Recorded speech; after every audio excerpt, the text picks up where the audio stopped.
Alright, for 3.3a, in response to the video, the movie God Who Retired to Us, this is my response video.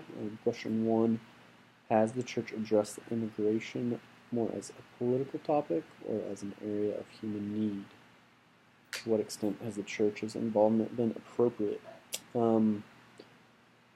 This has more so been a political discussion and debate among more liberal and conservative views, even amongst Christians, which is something I've been interested in lately, and a little puzzled how Christians can be so far away on the ideas of very, very conservative and very, very liberal.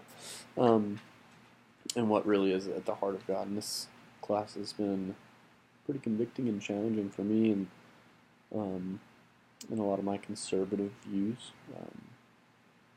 I see the struggle of worrying about being a Christian more, or worrying about the cause and the problems of the state and the country that we live in. If immigration was just completely open, so there has to be some guidelines, but I definitely think it's been more viewed as a political topic than as a Christian need to help other people in the area of human need. I would like for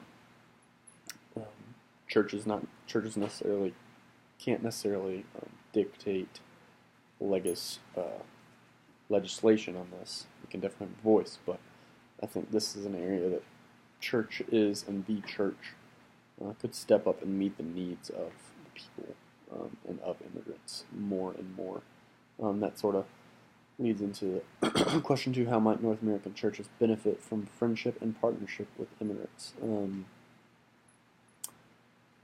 During the video, I recall at one point saying, or hearing, one of the lost boys that was getting picked up and dropped off at work before dawn, very, very early, was from a local volunteer.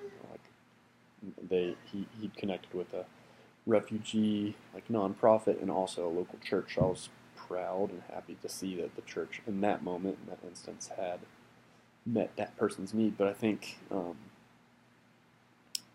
North American church can benefit from friendship and partnership with these immigrants, because we're benefiting because we're doing what we're supposed to do.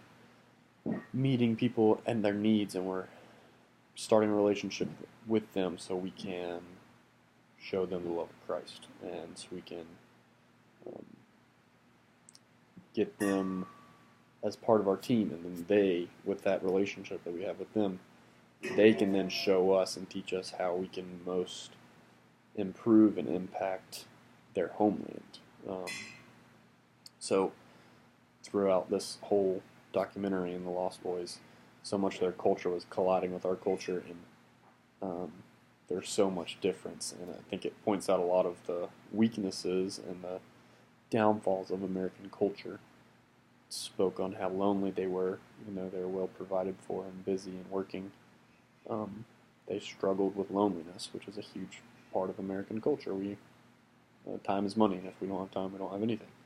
We don't have time to be recreational, to be with other people, to connect, to form relationships. So I think connecting with these people and then training them and equipping them, and empowering them even to get to a place where they can be that source of information, that source of outreach back to their homeland is huge.